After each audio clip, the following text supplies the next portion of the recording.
Companheiro, primeiro o dia começou muito ruim, muito triste, porque logo cedo eu fiquei sabendo, logo cedo aqui, noite no Brasil, eu fiquei sabendo da morte do companheiro Pepe Mujica.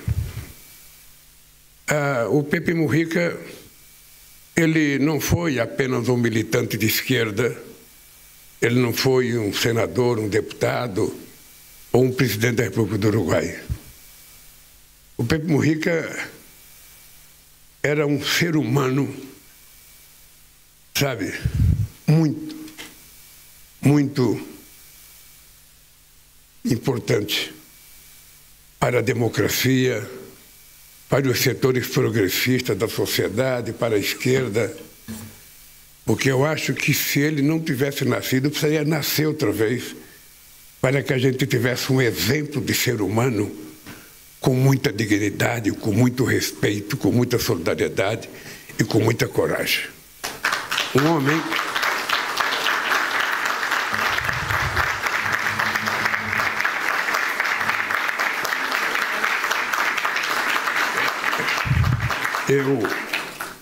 Eu pretendo, chegando a Brasília, ir ao enterro do Pepe Mujica, porque eu acho que o mínimo que a gente tem que fazer é se despedir das pessoas que serviram de referência para a gente, com demonstração de muita dignidade e de muito respeito. Eu conheço muita gente, eu conheço muitos presidentes, eu conheço muitos políticos, mas nenhum se iguala à grandeza da alma do Pepe Mujica. Ele era efetivamente uma figura excepcional. Eu, quando visitei ele agora, no Uruguai, eu tinha certeza que era a última vez que eu ia ver ele com vida. Tinha certeza porque ele mesmo dizia que estava no fim. Ele não escondeu em nenhum momento a gravidade da evolução da sua doença. Enquanto tem pessoas que ficam doentes e se escondem dentro de casa, a família não fala, a imprensa não sabe, o Pepe Mujica fazia questão de dizer a cada instante a evolução da sua doença. Na última vez que eu vi ele sentado comigo, ele falou: Lula, eu estou indo embora. Eu estou indo embora. Sabe? E com a maior serenidade, com a maior tranquilidade que ele me disse isso, era o jeito que ele governava o Uruguai. Eu posso dizer para vocês que quem teve amizade com o Pepe Mujica sabe que é muito difícil você encontrar 2 ou 3 pessoas no mundo com o caráter dele, com a dignidade dele e com a postura dele. Então, ele nos deixa, eu espero que a carne se vai, mas as ideias ficam. Eu espero que as pessoas que estão aqui tirem proveito das ideias e dos ensinamentos do Pepe Mujica. A outra coisa, essa me deixa alegre, é a possibilidade do acordo entre Rússia e Ucrânia.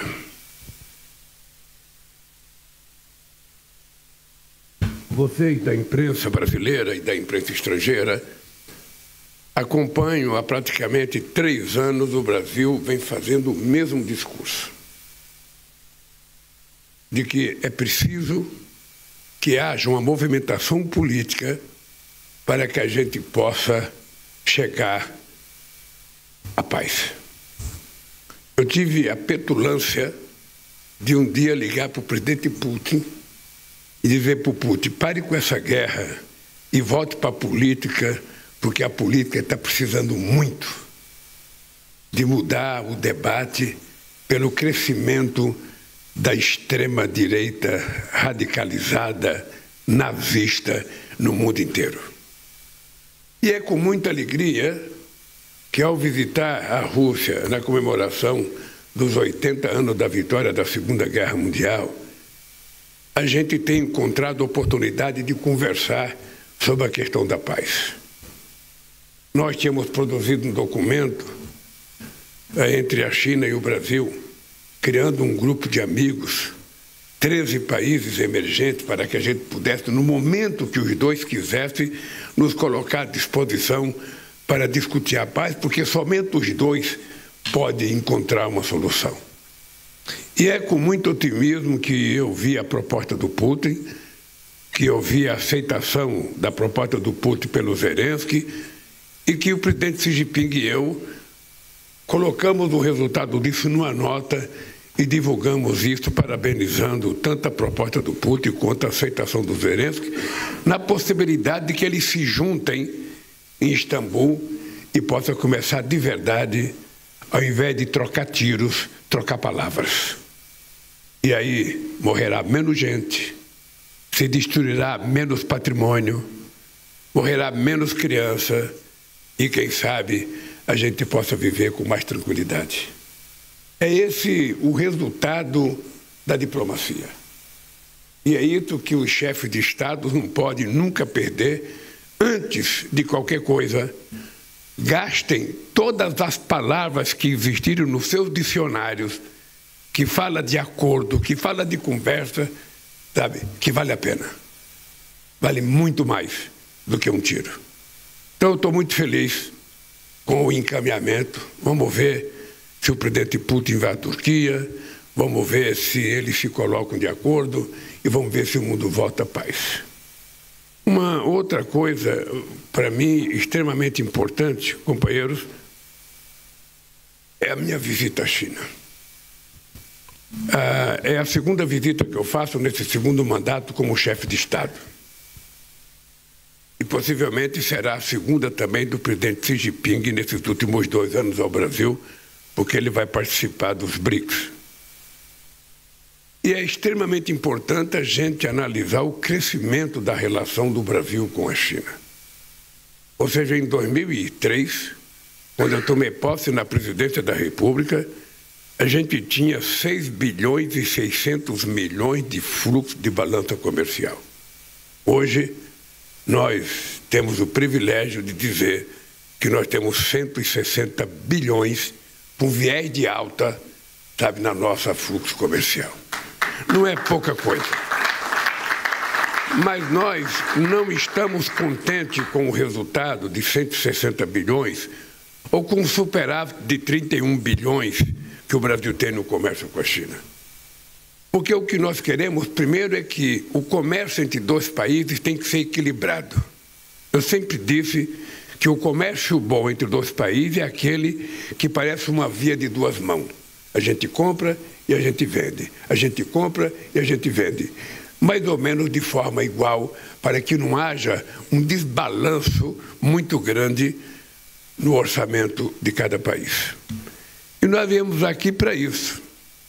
Muita gente, às vezes, se queixa que o Brasil exporta só commodity para a China e o Brasil compra produtos de maior valor agregado. Isso não é culpa da China, isso é culpa nossa. E, ao mesmo tempo, a gente tem que dizer que é sorte nossa. Que bom que Deus nos deu um território capaz da gente poder dizer que no nosso território tudo que se planta dá, em qualquer época do ano.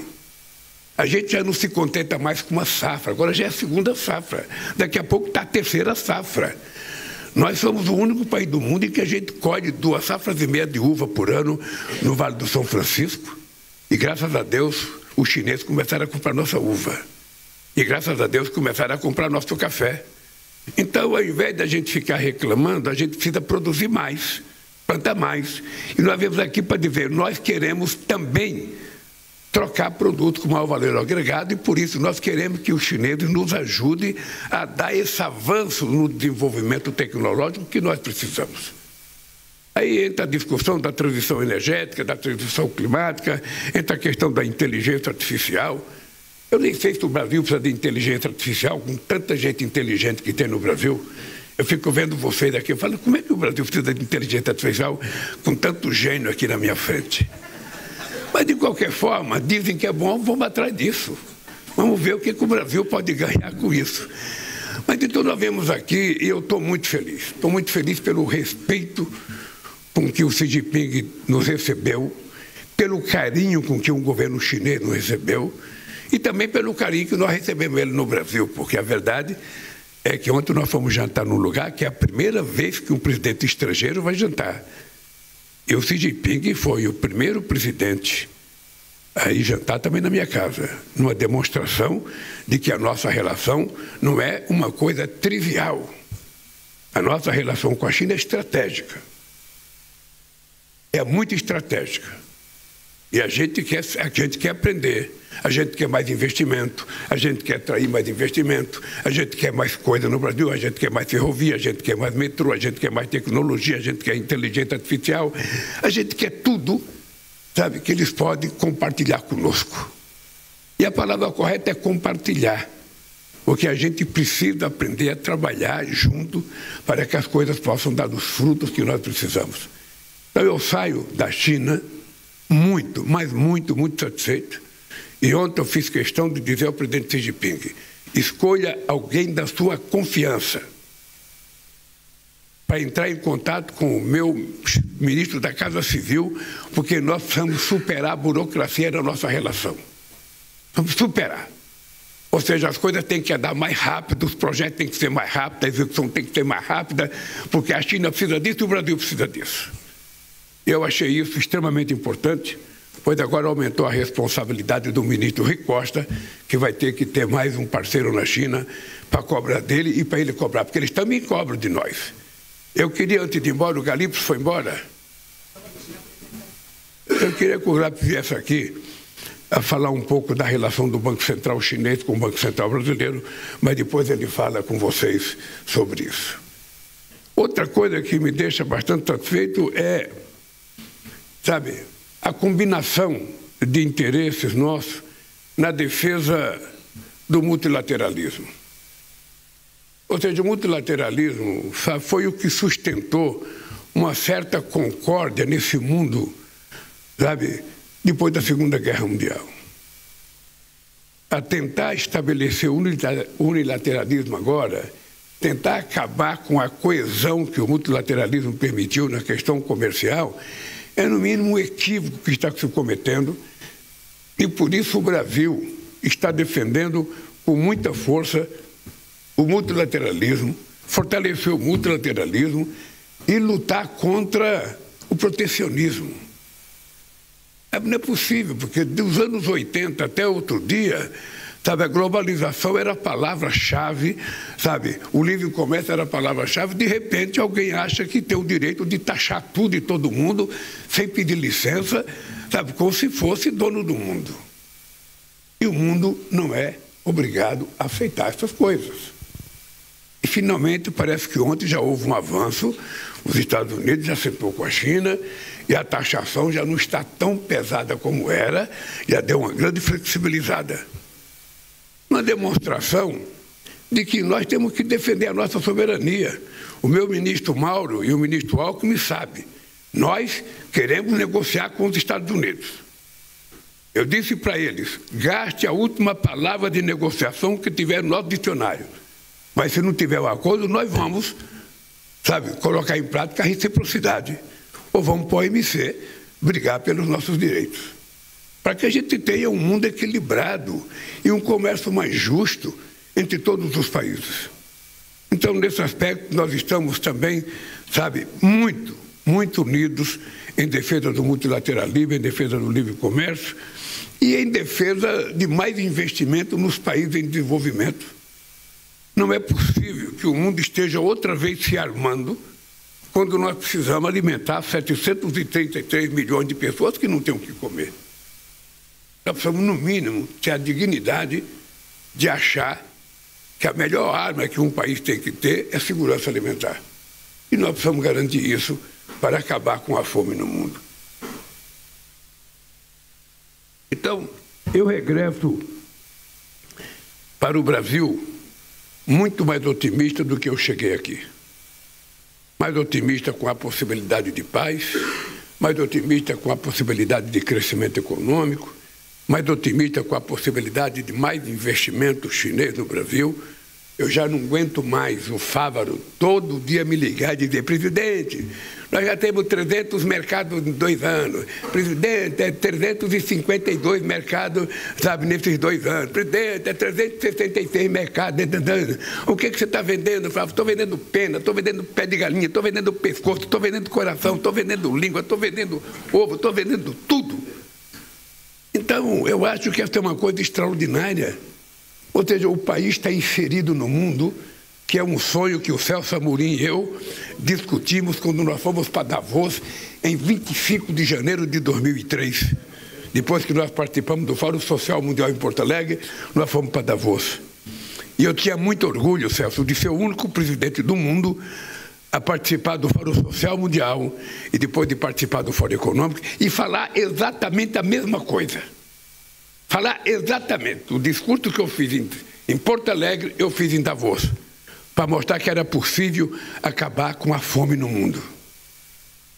E é isso que me deixa feliz, é isso que me faz voltar para o Brasil, sabe, mais alegre do que eu sair do Brasil. E estou aqui à disposição de Vossas Excelências para as perguntas que vocês quiserem fazer, sabe, sempre alertando para vocês. O importante é o principal, o resto é secundário. E aí, estou pronto para as perguntas aí, companheiros, porque eu estou percebendo que está vamos iniciar então as perguntas, primeiro com Colin Murphy, da Bloomberg.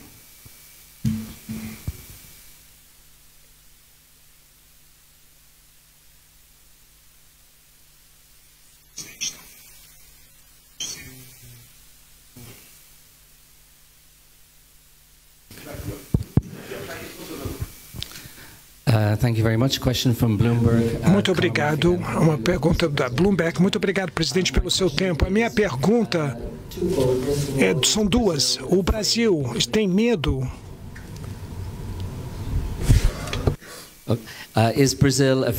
O Brasil está com medo de se tornar um alvo da retaliação do Donald Trump, dado o fato que o Brasil está fortalecendo o comércio e ligação política com a China? E a segunda pergunta, a segunda parte, você está preocupado também, por exemplo, que a possibilidade de um negócio comercial entre a China e os Estados Unidos, que poderia permitir que os produtos agrícolas dos Estados Unidos substituiriam os produtos agrícolas do Brasil na China, seguindo a linha do enviado especial do Trump? A América Latina tem avisado que isso poderia acontecer, a substituição dos nossos produtos agrícolas pelos americanos. Obrigado. Eu acho que eu vou começar pela segunda pergunta.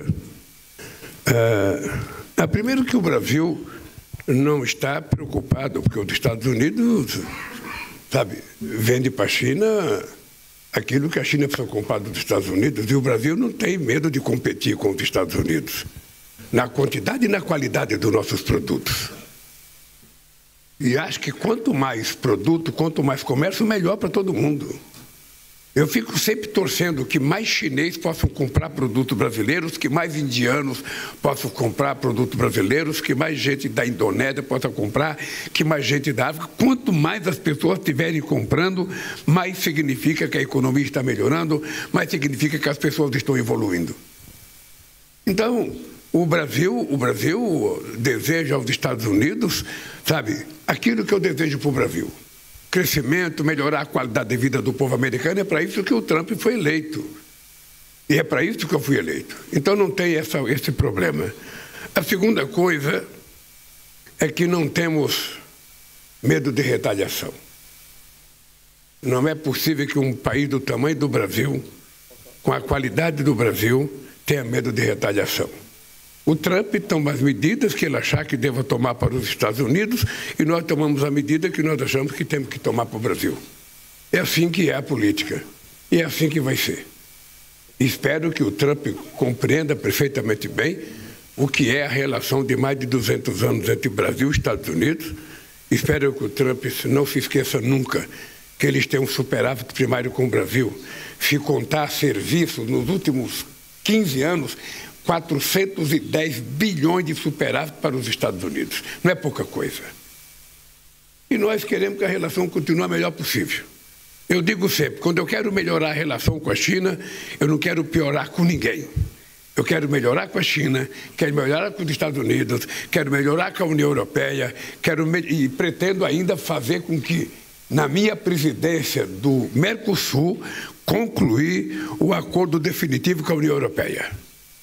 Sabe, não há por que não fazer, sabe, a União Europeia que se vire, que aprove, se tiver alguém contra, eles que convençam, mas nós no Mercosul estamos prontos para concretizar o acordo definitivamente. Então, não existe nenhuma preocupação do Brasil com a postura dos Estados Unidos. Seguindo, Felipe Santana, TV Globo.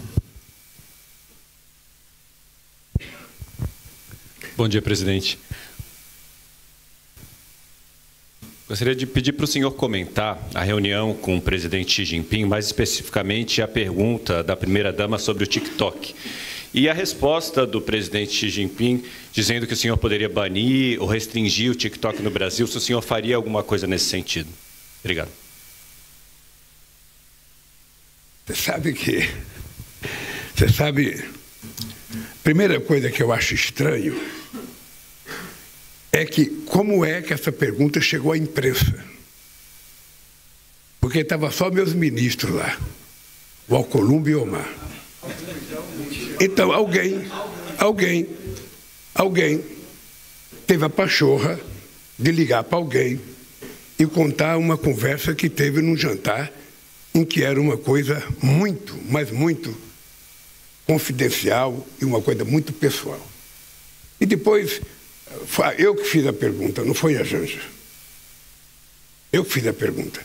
Eu até fico perguntando, que eu vi na matéria que um ministro estava incomodado, ficou incomodado.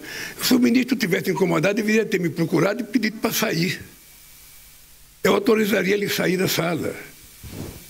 Veja, eu fiz uma pergunta para ele, eu não fiz uma pergunta, eu perguntei ao companheiro Xi Jinping se era possível ele enviar para o Brasil uma pessoa da confiança dele para a gente discutir a questão digital, e sobretudo o TikTok.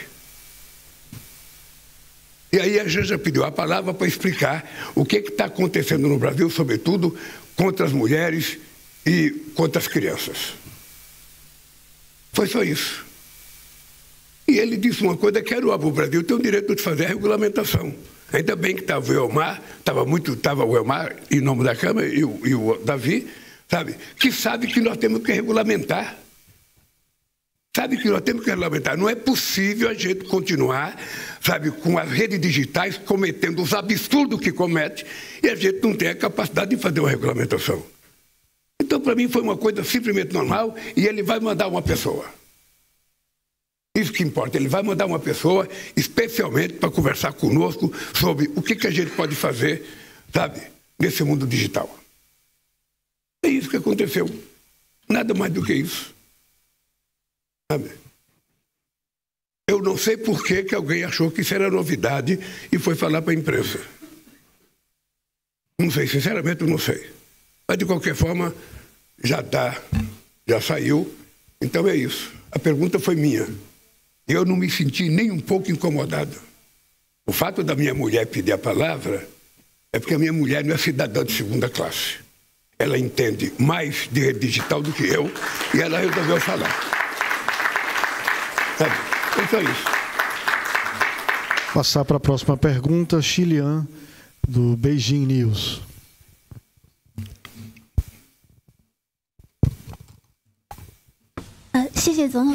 Obrigado, presidente. Meu nome é Xie Lian, do Beijing News. Tenho uma pergunta sobre tarifaço. Recentemente, China e Estados Unidos anunciaram um comunicado para diminuir a taxa para os dois países. O Brasil também está lidando com a questão de tarifaço. E, de acordo com a opinião do senhor, essa experiência China teria servir como uma referência para o Brasil para lidar com os Estados Unidos? Outra pergunta, no conflito geográfico e esse cenário internacional, o Brasil vai tomar a presidência de BRICS. Como o Brasil vai utilizar essa ferramenta de BRICS para lidar com esse cenário internacional? Obrigado. Olha, primeiro, o acordo feito entre Estados Unidos e China em Genebra, se não me falha a memória, é uma demonstração pura e simplesmente de que tudo seria mais fácil se antes de anunciar de forma unilateral as taxações, os Estados Unidos tivessem conversado com a China. Seria muito mais fácil, muito mais simples e muito menos penoso para o mundo. Porque uma coisa que nós temos que ter claro é que os Estados Unidos, que depois de todo o período da Segunda Guerra, se colocou como o símbolo do país da democracia, se colocou como o símbolo do xerife do mundo e se colocou como o país, que é uma espécie de guardiã, inclusive do livre comércio, quando ele toma uma decisão, tem que saber da repercussão, no mundo todo. Afinal de contas, o mundo é redondo. Então, era preciso que tivesse apenas cuidado. Então, esse acordo é uma demonstração de que, tarda, mas não falha. A sabedoria leva a gente sempre à mesa de negociação. É assim que deve ser. E é por isso que nós defendemos a volta da Organização Mundial do Comércio. É lá que a gente precisa discutir. Quando, em 2005, se não me falha a memória, ou 2004, eu reconheci a China como economia de mercado, houve um alvoroço contra mim. Nossa, o Lula está reconhecendo a China como economia de mercado. E eu reconheci, porque eu queria a China dentro da OMC, debatendo à luz do dia conosco, eu não queria a China na clandestinidade. E aconteceu, e não me arrependo de ter estabelecido naquele instante a China como economia de mercado. Então a China hoje não é um exemplo para o Brasil. A China é um exemplo para todos os países do mundo. É preciso que a gente encontre uma explicação sociológica. Como é que um país consegue, em 40 anos, tirar 800 milhões de pessoas da fome? Da mesma forma que nós conseguimos, em 12 anos, tirar 54 milhões de pessoas da fome e ser reconhecido pela ONU como um país fora do mapa da fome. E depois, em 4 anos, voltamos a ter 33 milhões de pessoas passando fome. Então, eu acho que a China merece ser olhada com mais carinho e sem preconceito. Mais carinho, porque a China é a novidade econômica, tecnológica do século XXI. É isso que nós temos que olhar a China, com muito apreço e com muito carinho, e é assim que eu acho que a China olha o Brasil. Olha, os BRICS é outra novidade extraordinária desse século XXI. É a primeira vez que a gente consegue fazer com que o Sul global tenha quase a mesma quantidade de pessoas e tenha, sobretudo, a mesma quantidade, do PIB, reunindo, pensando de forma, que é o Sul global. Não é o pensamento dominante, é o pensamento do agrupamento de países em via de desenvolvimento, alguns mais, outros menos, que querem se fazer respeitar na ordem mundial. Como é que o Sul global está representado no Conselho de Segurança da ONU? Só a China. Como é que o Sul global está representado nas outras instituições de Bretton Woods? Nada. Como é que está o FMI? Como é que está o Banco Mundial? Essas instituições não mudam. E não mudam nem na direção, nem mudam no modo de ser. Nós temos a África com quase 900 bilhões de dólares de dívida e muitos países africanos, ao pagar os juros, não têm dinheiro para investir em nada dentro do seu país. Então, os BRICS, e ontem eu falei com o Xi Jinping, os BRICS é a possibilidade da gente mudar um pouco a história para colocar os excluídos dentro do sistema político e econômico. Por isso que os BRICS é importante, e eu tenho certeza que nós vamos realizar no Brasil, nós vamos fazer, no mês de julho, a melhor reunião dos BRICS já feita desde que o BRICS foi criado. E nos BRICS nós temos que discutir economia, nós temos que discutir desenvolvimento, nós temos que discutir a questão climática. Nós vamos ter que discutir no BRICS se é verdade aquilo que os cientistas dizem sobre o aquecimento global ou é mentira. Alguém tem que provar que é mentira. Porque se as pessoas chegarem à conclusão que é verdade, nós precisamos fazer com que os países levem a sério, definam as suas NDCs, para que a gente possa assumir um compromisso com os nossos netos e com os nossos filhos. E por isso que os BRICS é muito importante. E nós vamos fazer uma bela reunião, estamos convocando muita gente, porque nós queremos tomar decisões importantes para ver se a gente muda o eixo da geopolítica mundial. Leonardo Atushi, Brasil 247.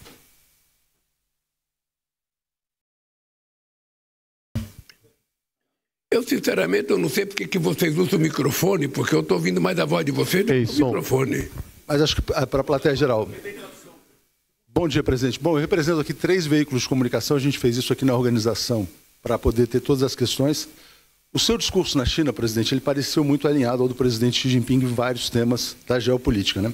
Minha pergunta é, isso significa um novo momento geopolítico no Brasil que quebra um pouco a tradição de equilíbrio entre os blocos? Dito isso, tem uma segunda questão, né? A cúpula da CELAC, ela teve uma declaração final, que foi a declaração de Pequim. E eu quero perguntar para o senhor acredita que essa declaração de Pequim representa o fim do consenso de Washington, né? E a gente, como nós somos 3 veículos, o presidente Donald Trump iniciou uma viagem pelo Oriente Médio, onde vai se discutir um possível acordo em Gaza, né? O senhor falou já uma vez, numa outra entrevista, que o presidente Trump fez a coisa certa em relação à Rússia e Ucrânia. O senhor acredita numa paz em Gaza também? Então são 3 pontos aqui de 3 veículos diferentes. Você faz 3 perguntas, cara. Não, mas são 3 veículos, presidente. Então acho que é isso. Pergunta. Então é um novo momento geopolítico. A carta de Pequim é importante. Se a carta de Pequim é o fim do consenso de Washington e a viagem do Trump pelo Oriente Médio. A viagem do Trump pelo Oriente Médio.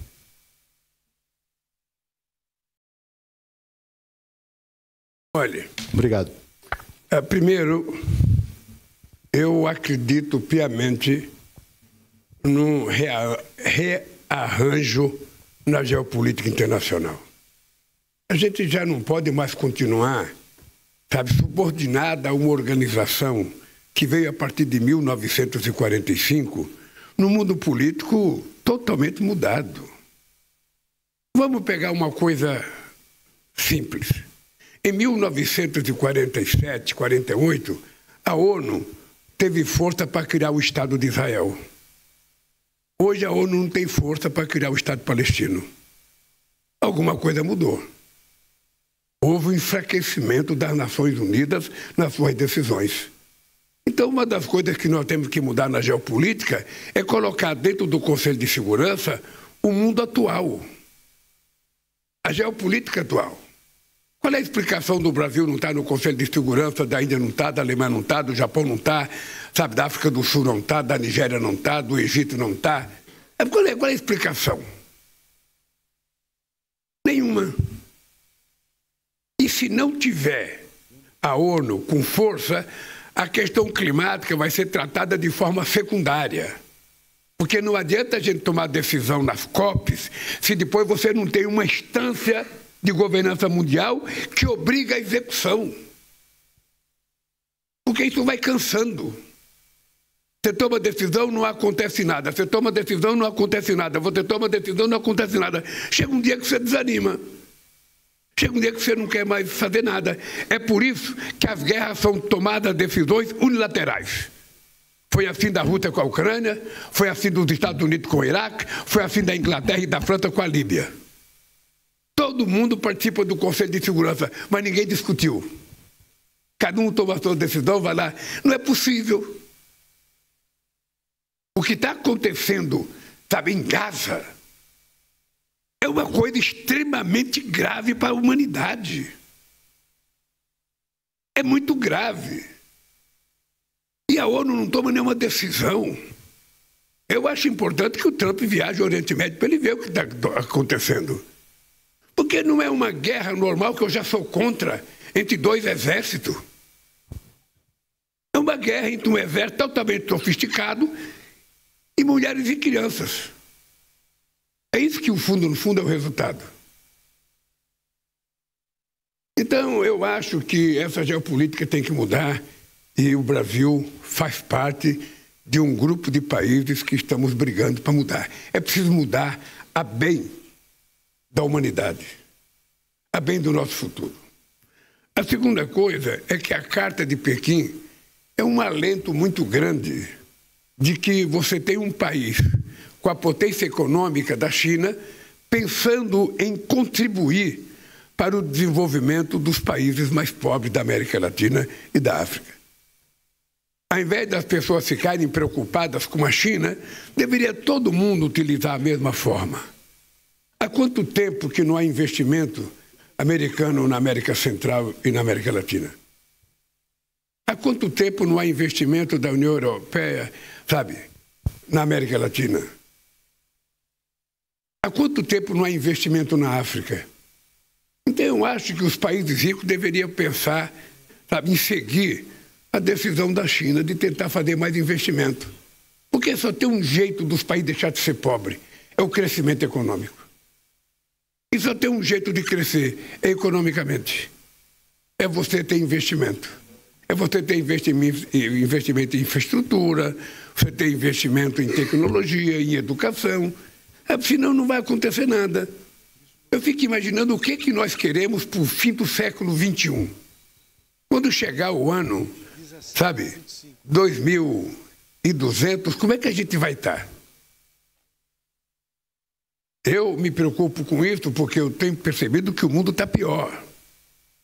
Se você pegar do ponto de vista da renda, a grande maioria do povo empobreceu. Inclusive nos países do famoso estado de bem-estar social. Então eu acho que está na hora da gente fazer uma reflexão e saber o que a gente quer do mundo.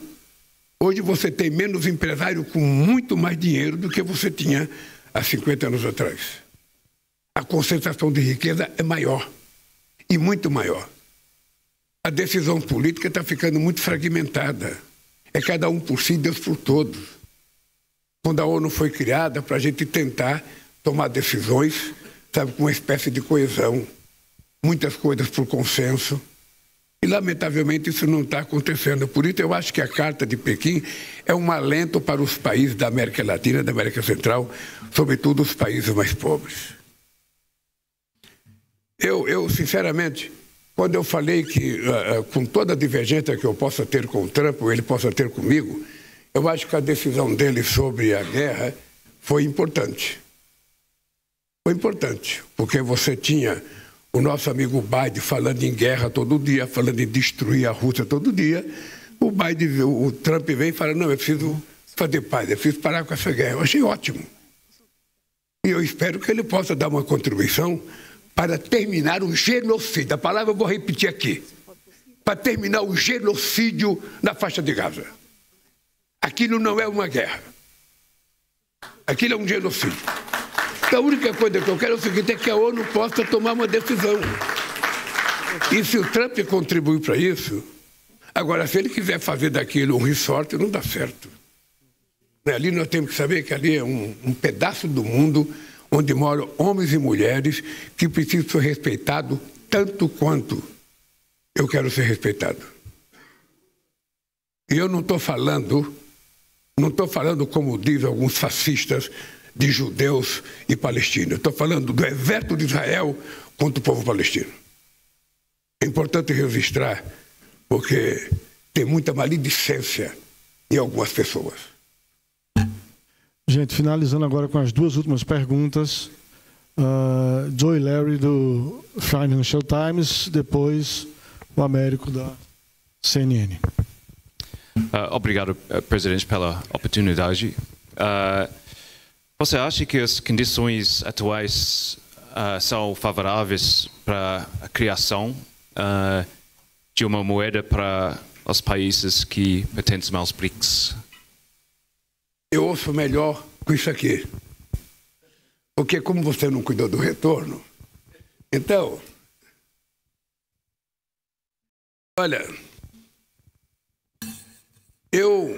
há muito tempo, eu venho tentando discutir a questão de estabelecer uma relação comercial entre as moedas do país. Nós fizemos uma experiência com a Argentina no tempo do Kirchner e do meu primeiro mandato. Ou seja, de que os pequenos negócios, a gente cometeu um erro que a gente não foi uma decisão, sabe, obrigatória. Foi uma decisão, sabe, que permitia que as pessoas fizessem se quisessem. Mas fazer comércio na moeda argentina e na moeda do brasileira. E depois do Banco Central, no final de cada mês, ou de cada período, fizesse o ajuste necessário. E eu venho batendo nessa tecla há muito tempo. Nós não precisamos, todos os países, sabe, ir atrás do dólar para fazer o comércio exterior. Quem é que decidiu que o dólar era a moeda padrão? Vocês participaram de alguma votação? Vocês conhecem alguma reunião na ONU que decidiu? Vocês conhecem alguma votação em algum lugar do mundo que decidiu? Não. Foi os Estados Unidos que impôs. Como só ele tem a fábrica de produzir dólar, ou seja, ele leva uma vantagem imensa sobre países que às vezes não têm sequer dinheiro para comprar dólar. Então o que é que a gente quer? A gente não quer brigar com o dólar.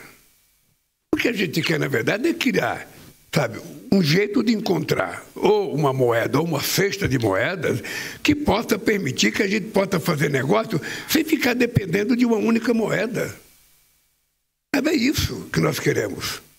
Eu acho que nós já avançamos muito. E é importante que a gente tenha clareza de que nada que a gente quer fazer, dizem que o BRIC está se confrontando com o Norte, o BRIC está se confrontando com o G20. Não, os BRICS é o G20. Todos os países do G20 estão todos os países do BRIC estão no G20. Então, quem sabe chega um dia que a gente acabe com tudo isso e cria só um bloco e acabou. Mas o dado concreto é que nós precisamos pensar diferente, gente. Nós não podemos continuar na metade, no primeiro quarto do século XXI, do mesmo jeito que a gente estava no meio do século passado. É preciso fazer inovação. Inovação comercial, facilitar a vida das pessoas. Como eu acho que a gente está a ponto de que as moedas digitais vão tomar conta do mercado, inclusive da relação comercial, eu acho que daqui a pouco nós vamos fazer comércio por Pix. Sabe, acabou, não tem mais nada, só, sabe? Eu acho que vai ser assim. Mas o que nós queremos é discutir, e acho que os BRICS é um fórum extremamente importante. Não menosprezem a força do BRICS. Não menosprezem a importância dos BRICS. Os BRICS é muito importante. E vocês vão ver a fotografia dos BRICS na reunião do Rio de Janeiro. É que a gente está acostumado, sabe, com um único lado mandando. A gente está acostumado com um único lado importante. Eu estava pensando esses dias, a gente tem uma relação histórica com a União Europeia. Mas se você pegar individualmente um país como a França, o comércio, sabe, entre França e Brasil é 8 bilhões de dólares. Se você pegar a Inglaterra, não passa de 8 ou 9 bilhões de dólares. Se você pegar a Itália, a mesma coisa. Agora, pega o Vietnã, já são 12 bilhões e meio. 12 bilhões e meio com o Vietnã. Então o Brasil precisa procurar outros parceiros. Eu estou convidado para ir no Congresso da ASEAN e eu vou participar, porque aquilo é um mundo que precisa ser descoberto pelo Brasil. Precisa ser descoberto pelo Brasil. E nós temos o que vender e temos o que comprar. Nós temos o que vender e temos o que comprar. Então eu acho que o Brasil precisa sair da mesmice. Eu estou muito feliz com o que está acontecendo com o Brasil. Esse era um sonho que eu tinha, sabe, de que era preciso mudar a geopolítica. Não dá para continuar a mesma coisa. Os que mandavam no começo do século passado continuam mandando. As decisões são tomadas no mesmo lugar. Você tem tudo já organizado, a burocracia. Eu vou dar só um exemplo para vocês.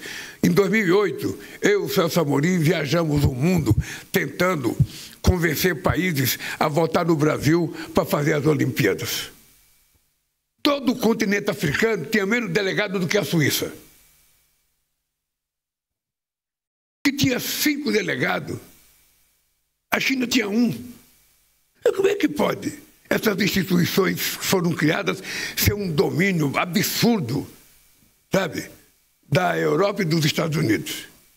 Então é preciso que a gente, sabe, ressurja com muita força. Nós queremos igualdade. E é isso que os BRICS representam, e é isso que nós vamos fazer, e é por isso que a moeda é importante. Não é uma tarefa fácil, porque mesmo entre nós tem divergência. E nós precisamos saber que a divergência é boa, porque ela nos ensina a ter mais paciência, a debater um pouco mais, a discutir um pouco mais, até a gente encontrar as palavras corretas que compõem um acordo. Vamos ser francos, vocês jornalistas, vamos ser francos. Muitos setores da imprensa brasileira e da imprensa mundial ficaram muito críticos a nós e ao nosso governo quando a gente não fez, sabe, aquela manifestação em defesa da Ucrânia. Todo mundo queria que o Brasil fosse junto com os Estados Unidos, com a União Europeia, sabe? Destruir a Rússia. O que nós fizemos? Não. Nós achamos que é possível encontrar um caminho de negociação. É importante vocês se lembrarem que o Olavo Scholz foi no Brasil querer comprar arma para fazer doação para a Ucrânia. E eu disse, não vamos vender armas. Nós não queremos participar dessa guerra. Se quiserem discutir paz, o Brasil vai. Então, o que está acontecendo agora é uma coisa que estava dentro das nossas previsões. Não ficar fomentando a guerra. Ficar discutindo. Não vai ser fácil, não, acontecer paz, mas vai acontecer. Porque eu acho que todo mundo está cansado de guerra, sobretudo os russos e os ucranianos. Eles estão cansados com a destruição que está acontecendo em cada território. Eles sabem que as vidas não serão mais recuperadas. Eles sabem que a marca, sabe, do sofrimento vai ficar em milhares de pessoas. Eles sabem que terão que reconstruir coisas que foram construídas há um século atrás e que eles destruíram. E tudo isso custa muito. Então a guerra não compensa. E é por isso que o Brasil continua dizendo, nós somos um país que não temos contencioso com nenhum país do mundo. Nós não somos apenas o país do futebol, o país do carnaval.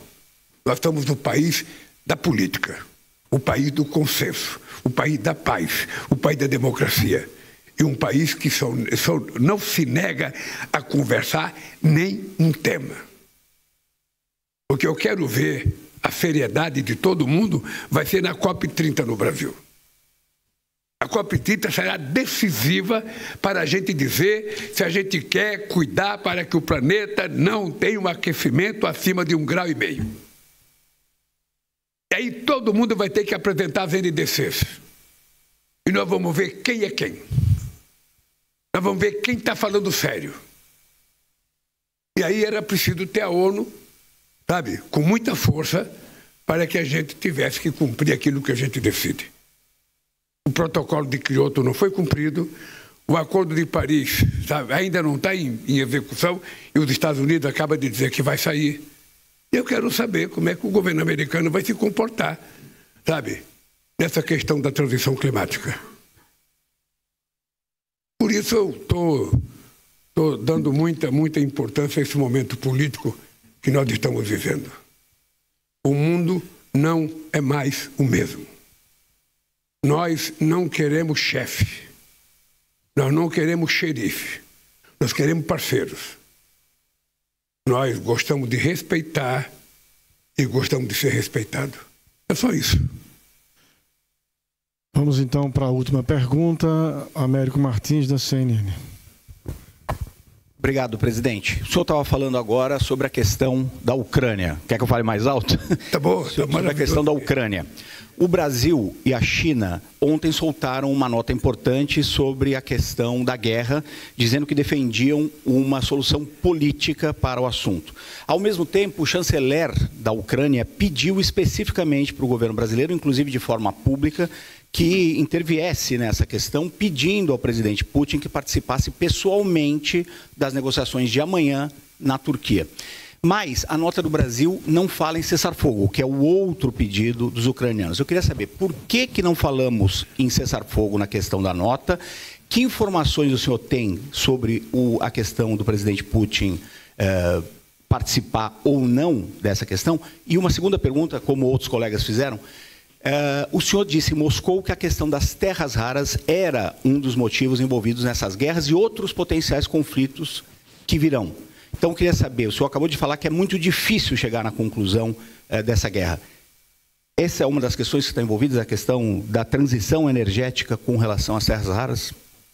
Olha, eu penso, primeiro, todos nós sabemos os motivos da guerra. Não precisamos entrar em detalhes sobre os motivos da guerra. O que eu estou preocupado é encontrar o motivo da paz. Quando eu estava chegando em Moscou, o meu ministro, Mauro Vieira, tinha recebido um telefonema do chanceler da Ucrânia dizendo que o Zelensky gostaria que eu pedisse para o Putin para saber se o Putin estava disposto a fazer um acordo de paz, uma trégua de 30 dias. Eu tive a oportunidade de jantar ao lado do Putin. E foi a primeira coisa que eu disse ao Putin. Eu tenho um recado, sabe, que o meu ministro, sabe, Mauro Vieira, me passou, um pedido do Zelensky para dizer, sabe, se você aceitaria a paz. Eu disse para o Putin. E o Putin disse textualmente, eu topo, sabe, discutir isso. O que o Putin disse? Agora era preciso que a gente fizesse um cessar-fogo e começasse a discutir a partir do acordo que a gente estava fazendo em Istambul em 2022. Aí eu não conheço, tá? Bem, quando é agora, eu recebo um telefonema, o Mauro me ligou ontem à noite, que o mesmo chanceler ucraniano pediu para eu falar para o Putin comparecer à Turquia. Eu, quando parar em Moscou, vou tentar falar com o Putin. Não me custa nada falar, ô companheiro Putin, vá até Istambul negociar, porra. Sabe, não custa nada. Não custa nada. Eu, uma vez, peguei o telefone e liguei para o Bush, para ele falar, o Bush, pelo amor de Deus, fala para a Condoleezza parar de escrever artigo contra o Chaves no Miami Herald. Sabe? Ele banou, ela parou. Sabe? Então, é o seguinte, gente, você sabe que eu tenho um jeito de compreender a política. Eu acho que a política tem muita gente que cria uma certa liturgia. Sabe aquela liturgia? Você não pode chegar perto de ninguém. Ah, você não pode cumprimentar o imperador do Japão, que não pode tocar a mão nele. A primeira coisa que eu fiz foi agarrar aquele baixinho, dar um abraço dele. Porque política é relação humana. Política é uma coisa química.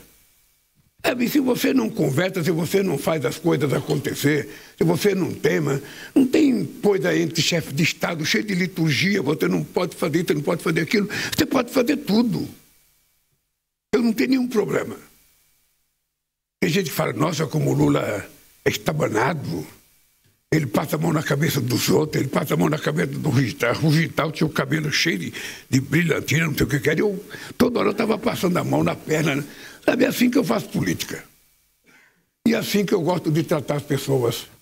E é assim que eu gosto de ser tratado.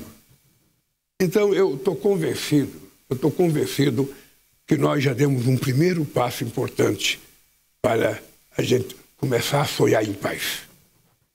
Sabe, seria tão bom se a gente parasse com os conflitos na Ucrânia, que a gente pudesse parar o conflito em Gaza, que a gente pudesse parar no Sudão, que a gente pudesse parar em tudo quanto é lugar. Tem muita violência no mundo hoje. Você pega uma parte da África, sabe, você tem os mercenários que saíram da Líbia fazendo guerra em quase todos os países. E cadê a ONU? Cadê o papel da ONU? Então você não tem hoje uma instituição capaz de ser uma referência. De ser uma referência. Ou seja, as decisões que a ONU tomou sobre Gaza, o que aconteceu? Nada. Nada. Porque as pessoas aprenderam de respeitar a ONU. As pessoas aprenderam que a ONU não tem mais representatividade. Então as coisas não acontecem. Então, ou nós descobrimos isso e criamos uma instituição com o poder de interferência no comportamento unilateral dos países, ou a gente não tem solução. Os Estados Unidos é grande, mas tem regra. A China é grande, mas tem regra. O Brasil é grande, mas tem regra. Todos nós temos que estar subordinados a determinadas regras para que a gente possa manter o mundo em paz e harmônico. É isso, companheiros. Obrigado. Muito obrigado, pessoal. Obrigado pela participação de todos. Até a próxima.